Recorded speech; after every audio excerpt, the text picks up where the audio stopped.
গণপ্রজাতন্ত্রী বাংলাদেশের স্বাধীনতার পর থেকে আজ পর্যন্ত এই দেশের প্রতিটি উন্নয়নের পেছনে রয়েছে লক্ষ লক্ষ সরকারি কর্মচারীর অক্লান্ত পরিশ্রম, নিষ্ঠা এবং আত্মত্যাগ। দেশের প্রশাসনিক কাঠামো থেকে শুরু করে শিক্ষা, স্বাস্থ্য, কৃষি, বন, পরিবেশ, যোগাযোগ প্রতিটি খাতে এই কর্মচারীরা তাদের জীবনের সেরা বছরগুলো উৎসর্গ করেছেন। কিন্তু যখন এই পরিশ্রমী মানুষগুলো দীর্ঘ কর্মজীবন শেষে অবসর গ্রহণ করেন, তখন সমাজের চোখে তারা যেন হঠাৎ করেই অদৃশ্য হয়ে যান। তাদের অবদানের কথা ভুলে যাওয়া হয়, তাদের সামাজিক মর্যাদা ধীরে ধীরে ক্ষয় পেতে থাকে এবং তারা এক গভীর একাকিত্বের মধ্যে তলিয়ে যান। পেনশনারদের সামাজিক মর্যাদার এই সংকট আজ বাংলাদেশের একটি গুরুত্বপূর্ণ সামাজিক সমস্যা হিসেবে সামনে এসেছে এবং এই বিষয়ে জাতীয় পর্যায়ে গভীর আলোচনা ও কার্যকর পদক্ষেপ গ্রহণের সময় এসেছে। বাংলাদেশের সমাজ কাঠামোতে একজন মানুষের মর্যাদা নির্ধারণে তার পেশাগত পরিচয় সবচেয়ে গুরুত্বপূর্ণ ভূমিকা পালন করে।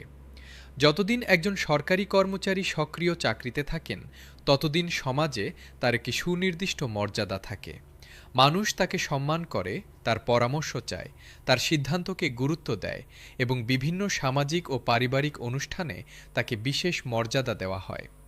একজন জেলা প্রশাসক, একজন পুলিশ সুপার, একজন উপজেলা নির্বাহী কর্মকর্তা বা একজন বিভাগীয় কর্মকর্তার সামাজিক মর্যাদা অত্যন্ত উচ্চে থাকে।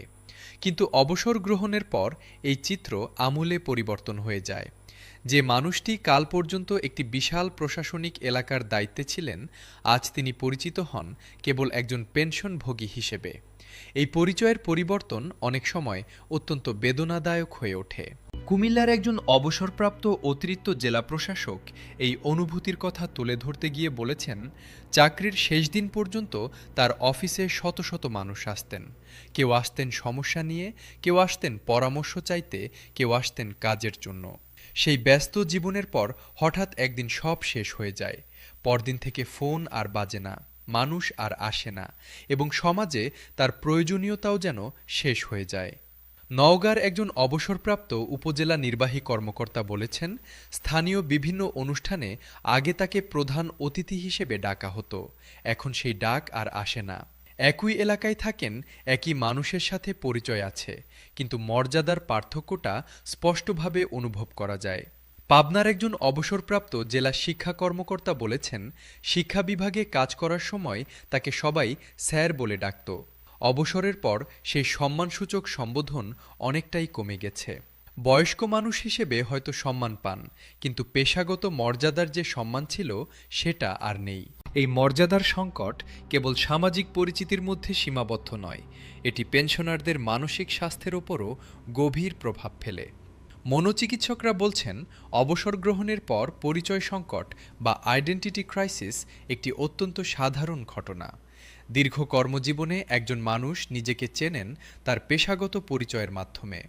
আমি একজন সরকারি কর্মকর্তা, আমার একটি নির্দিষ্ট দায়িত্ব আছে, আমি সমাজের জন্য কাজ করি, এই অনুভূতিগুলো তার জীবনের অর্থ তৈরি করে। অবসরের পর এই পরিচয়গুলো হঠাৎ অপ্রাসঙ্গিক হয়ে পড়লে মানুষটি নিজেকে নতুনভাবে সংজ্ঞায়িত করতে পারেন না। এই শূন্যতা থেকে বিষণ্ণতা, উদ্বেগ এবং জীবনের প্রতি আগ্রহ হারিয়ে ফেলার মতো গুরুতর মানসিক সমস্যার সৃষ্টি হতে পারে। বাংলাদেশে প্রতিবছর উল্লেখযোগ্য সংখ্যক অবসরপ্রাপ্ত কর্মচারী এই ধরনের মানসিক সমস্যায় আক্রান্ত হন বলে মানসিক স্বাস্থ্য বিশেষজ্ঞরা জানাচ্ছেন। পারিবারিক প্রেক্ষাপটেও পেনশনারদের সামাজিক মর্যাদার সংকট একটি জটিল রূপ নেয়। বাংলাদেশের পারিবারিক সংস্কৃতিতে পরিবারের উপার্জনক্ষম সদস্য সর্বোচ্চ মর্যাদা পান। যতদিন একজন সরকারি কর্মচারী ভালো বেতন পাচ্ছেন এবং পরিবারের আর্থিক চাহিদা পূরণ করতে পারছেন, ততদিন পরিবারে তার কর্তৃত্ব ও মর্যাদা অক্ষুণ্ণ থাকে। কিন্তু অবসরের পর যখন সন্তানরা নিজেরা উপার্জনক্ষম হয়ে ওঠেন এবং অনেক ক্ষেত্রে বাবার চেয়ে বেশি আয় করতে শুরু করেন, তখন পারিবারিক ক্ষমতার ভারসাম্য পরিবর্তন হয়ে যায়। অনেক পরিবারে দেখা যায় যে গুরুত্বপূর্ণ সিদ্ধান্তগুলো এখন আর অবসরপ্রাপ্ত বাবার মতামতের ভিত্তিতে নেওয়া হয় না। এই পরিবর্তনটি অনেক পেনশনারের জন্য অত্যন্ত কষ্টের এবং তারা নিজেদের পরিবারের মধ্যেই অপ্রাসঙ্গিক অনুভব করতে শুরু করেন। ঢাকার মোহাম্মদপুরে বসবাসকারী একজন অবসরপ্রাপ্ত সরকারি কর্মকর্তা জানিয়েছেন তার বেদনাদায়ক অভিজ্ঞতার কথা। তিনি বলেছেন, সরকারি চাকরিতে থাকার সময় পরিবারের প্রতিটি বিষয়ে তার মতামত নেওয়া হতো। সন্তানদের পড়াশোনা, বিয়ে, বাড়ি নির্মাণ সব ক্ষেত্রেই তিনি ছিলেন কেন্দ্রীয় সিদ্ধান্ত গ্রহণকারী। কিন্তু অবসরের পর ধীরে ধীরে এই অবস্থান পরিবর্তন হয়েছে। এখন পরিবারের বড় সিদ্ধান্তগুলো তাকে জানানো হয়, কিন্তু তার মতামত চাওয়া হয় না। এই অনুভূতি তার ভেতরে একটি গভীর শূন্যতার সৃষ্টি করেছে। চাঁদপুরের একজন অবসরপ্রাপ্ত কাস্টমস কর্মকর্তার স্ত্রী জানিয়েছেন, তার স্বামী অবসর নেওয়ার পর থেকে ধীরে ধীরে মানসিকভাবে ভেঙে পড়ছেন। পরিবারের সদস্যরা তাকে ভালোবাসেন ঠিকই, কিন্তু আগের সেই সম্মান ও গুরুত্বটা দেওয়া হয় না। এটা তার মনে গভীর ক্ষত তৈরি করেছে। সামাজিক মর্যাদার এই সংকটের পেছনে রয়েছে আমাদের সমাজের একটি গভীরতর সমস্যা। আমরা একটি উৎপাদনশীলতা কেন্দ্রিক সমাজ ব্যবস্থায় বাস করি, যেখানে একজন মানুষের মূল্য নির্ধারিত হয় মূলত তার বর্তমান উৎপাদনশীলতার ভিত্তিতে। একজন মানুষ কতটুকু আয় করছেন, কতটুকু ক্ষমতা ধারণ করছেন এবং সমাজে কতটুকু প্রভাব বিস্তার করতে পারছেন, এই মানদণ্ডেই তার মর্যাদা পরিমাপ করা হয়। অতীতের অবদান, দীর্ঘ কর্মজীবনের সঞ্চিত অভিজ্ঞতা এবং বছরের পর বছর ধরে গড়ে ওঠা জ্ঞান ও প্রজ্ঞাকে আমরা যথেষ্ট মূল্য দিতে শিখিনি। এই মানসিকতা পরিবর্তন না হলে পেনশনার